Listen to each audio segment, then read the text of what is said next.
Hello, everyone, and welcome to another short episode of Real History. I'm your host, Jared Frederick, and for this segment, we have a very special guest in the form of Charlie Murphy, who is a nuclear engineer and is the host of the channel on YouTube, The Atomic Age. Charlie, thanks so much for joining us. Thanks for having me, Jared. Glad to be here. Now, if you would, well, I'll say this first. Your channel and our channel have a lot in common, I think. So we look at history versus Hollywood on our channel. You do a little bit of the same, but perhaps it gets a little bit more technical than that. Perhaps you could tell us a little bit about your channel. Perhaps just a little bit, yes.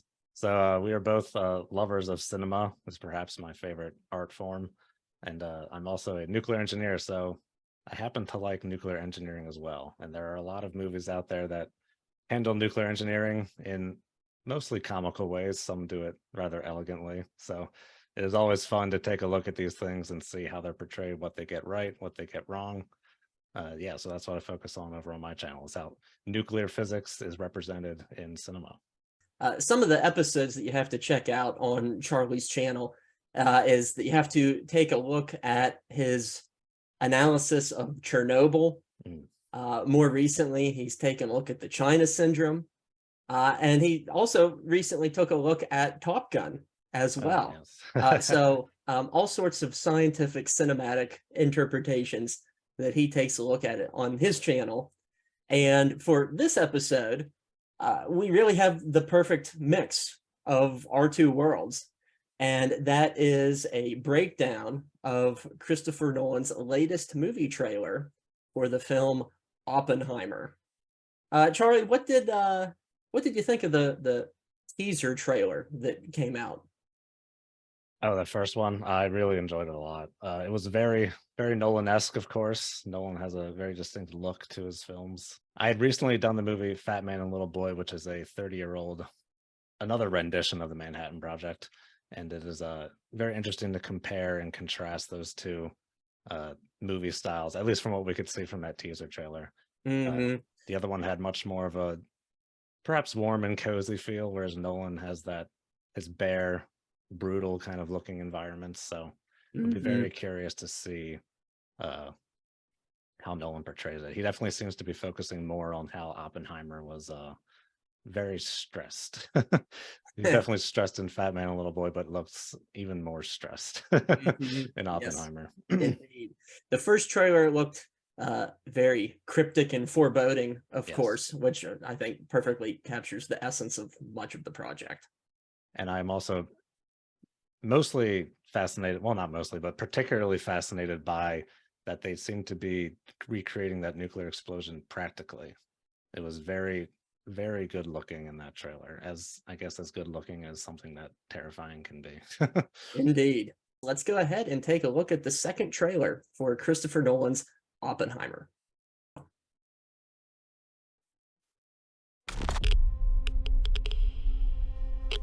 A little Geiger counter here to start off. This is a national emergency. National emergency indeed.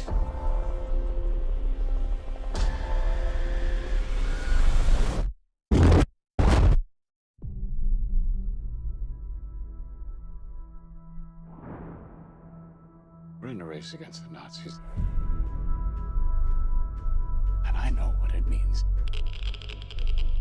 If the Nazis have a bomb. We have a 12-month head start. 18. How could you possibly know that? We've got one hope. And General Groves. Yeah. All America's industrial might and scientific innovation connected here. A secret laboratory. Keep everyone there until it's done. Let's go recruit some scientists. Build a town, build it fast. If we don't let scientists bring their families, we'll never get the best. Why would we go to the middle of nowhere? It's a great recreation. For who knows how long? Yeah. Why? Why? How about because this is the most important thing to ever happen in the history of the world? Einstein. Improviser, but this you can't do in your head. Are we saying there's a chance that when we push that button, we destroy the world? Chances are near zero. Near zero. What do you want from Ah, theory yes. alone? Zero would be nice.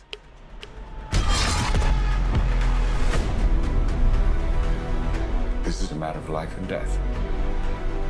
But I can perform this miracle. World War II would be over. Our boys would come home.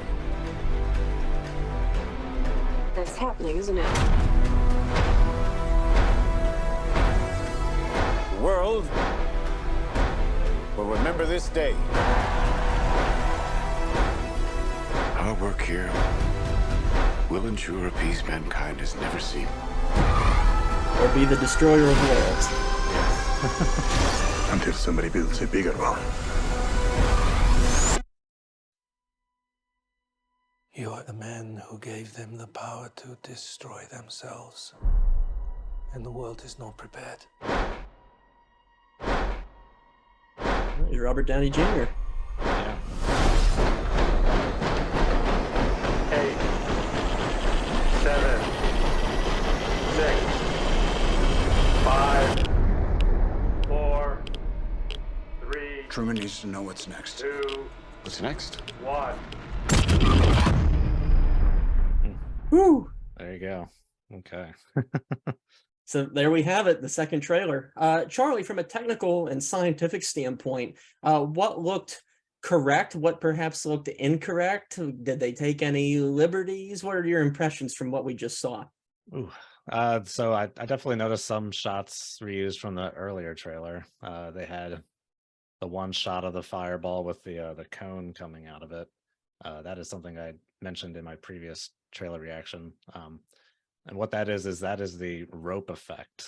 This is there were some cables that were holding up this Trinity Tower. I'm not sure if they were holding it up or if they were used for telemetry or something, but these cables, these tendrils that came out of this fireball, they kind of look like, well, what's going on there? Shouldn't like the fireball be the front of the explosion? So what it turns out is that what travels faster than the fireball of a nuclear explosion? Light. So it turns out that it is the insane amount of just light energy being emitted by the nuclear bomb that makes these cables like glow and almost combust like that. And that's why it looks like they're leading or otherwise beating the fireball of the nuclear explosion there. So definitely a nice touch to include that. That's a great detail that I never would have picked up on. Yeah, it's perhaps when you have like a technical background and you see that in a photo, it's like, that doesn't really make any sense. Why is that in front of the nuclear explosion? But yeah, there you go, the rope effect. Well, they had no expectation of what might happen or what might not happen, as part of the discussion in the trailer suggests. So Matt Damon plays Major General Leslie Groves, who was the military end of this operation, handling a lot of the logistics and supplies and whatnot. And I mentioned this in my trailer reaction. They did General Groves a big favor by casting Matt Damon in his place. General Groves is a little bit more rotund, perhaps not quite as good looking as Matt Damon is. So I'm sure General Groves would appreciate that in hindsight. Well, he's 2 for 2. He gets Paul Newman and Matt Damon, so you can't go wrong there. Yeah, man. I'll tell you what, that's a great point. I hadn't thought of that. Yeah, he's probably pleased. I wonder, I don't know if we know how gruff General Groves was, but Paul Newman was definitely a bit more gruff than Matt Damon in the role. Yeah, excellent points. What, from a historical point of view, stood up to you? What was perhaps the best or surprising, or what was seemingly wrong or laughable?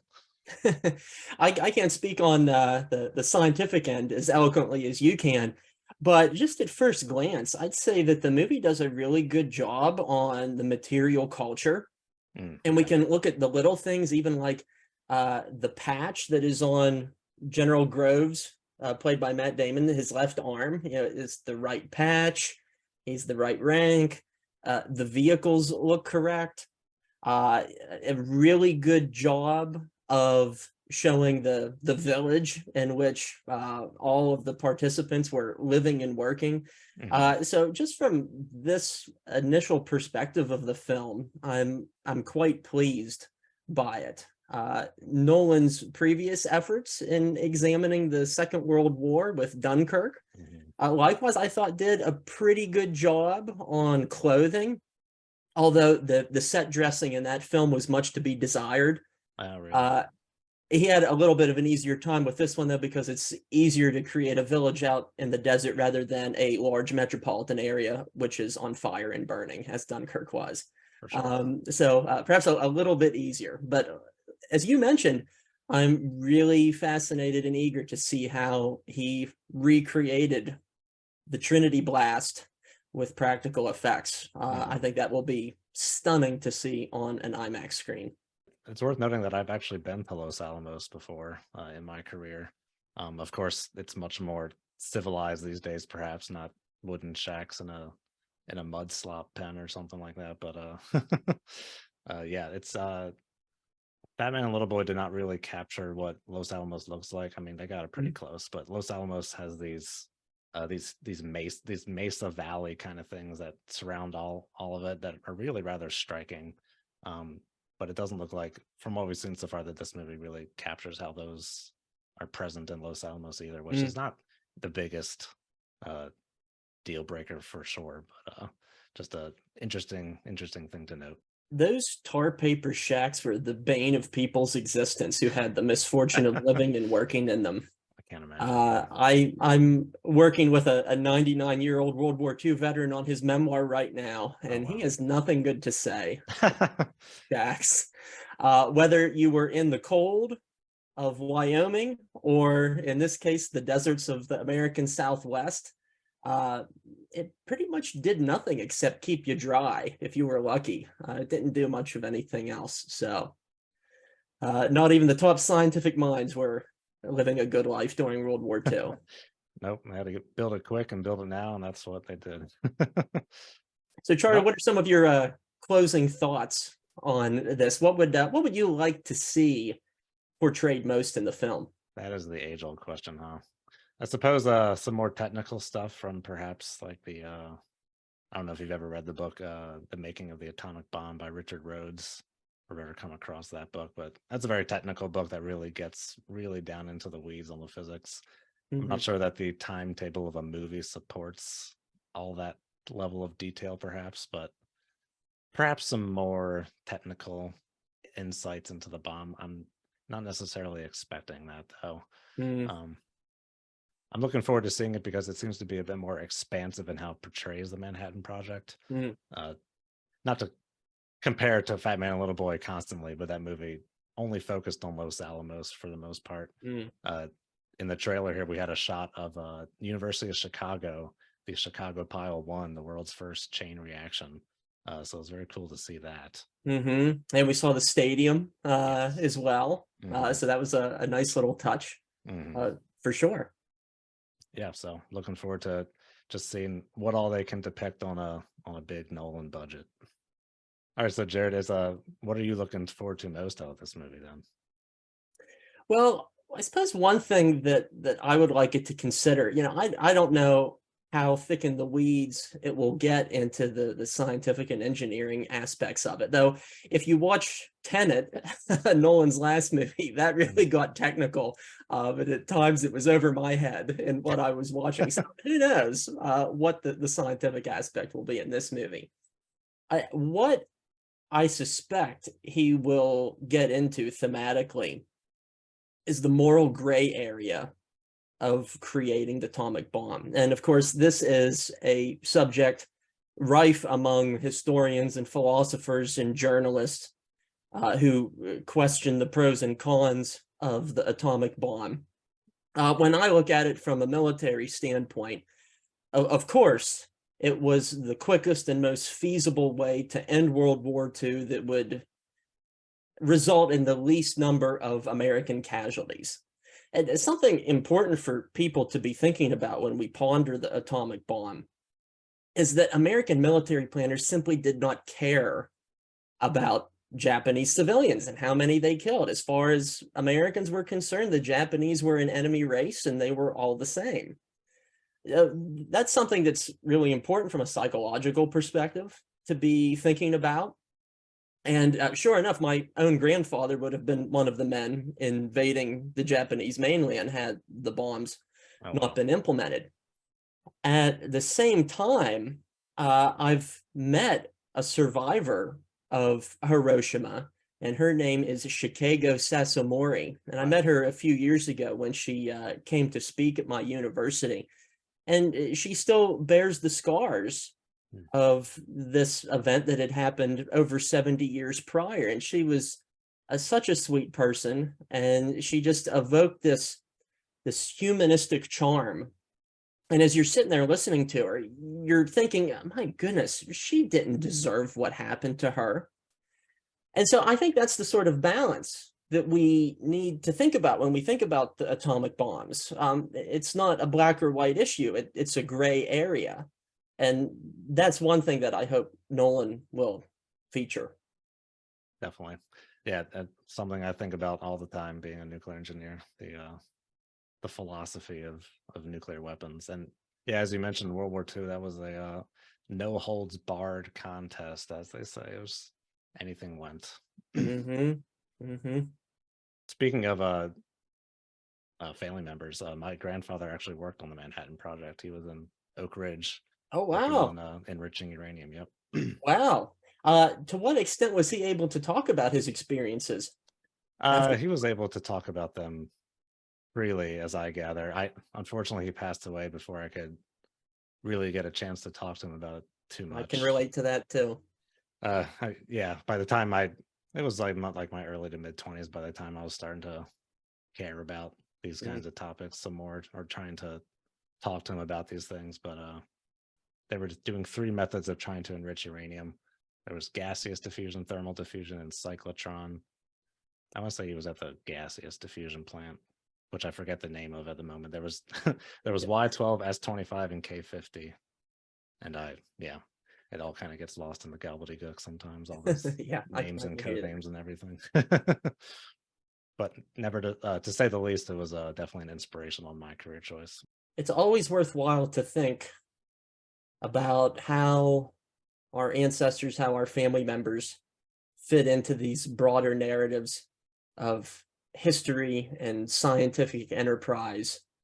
And it's always a miracle for us to think about how we end up where we are and the decisions that were made by our predecessors to determine the paths that we take in our life or in society as a whole. So perhaps there too are some of the things that people will be able to think about when they see this movie. For sure. I want to say that I think I like the first trailer better, but I think that was the theatrical. I think that was like the teaser trailer, whereas this was more of like had more of a theatrical kind of trailer feel to it. Felt more elaborative, more like this is kind of what's in the movie. The first one was much more. I gotta agree with you. I guess I'll say cryptic. It was much more like show, not tell kind of thing. Yeah, I like the first trailer more. Yeah, it had more of a dramatic driving force behind it. And I think a lot of that had to do with the soundtrack decision for the first trailer, which I thought was a brilliant choice. So many trailers are overdone. Practically all movie trailers are the same these days. They're done, done, done, done, done. Which I get so tired. And most of Nolan's films manage to avert that trope, thankfully. All right, folks, there you have it. The breakdown of Christopher Nolan's second trailer for Oppenheimer, the perspectives of a historian and a nuclear engineer. It doesn't get any better than that when you look at the history of the development of the atomic bomb. What we hope to do in the near future on this channel is that Charlie and I are going to be teaming up once again when Oppenheimer is available for purchase, and we will be doing a full in-depth historical breakdown on both of our channels, and you'll get more good historical and scientific goodness when that occurs.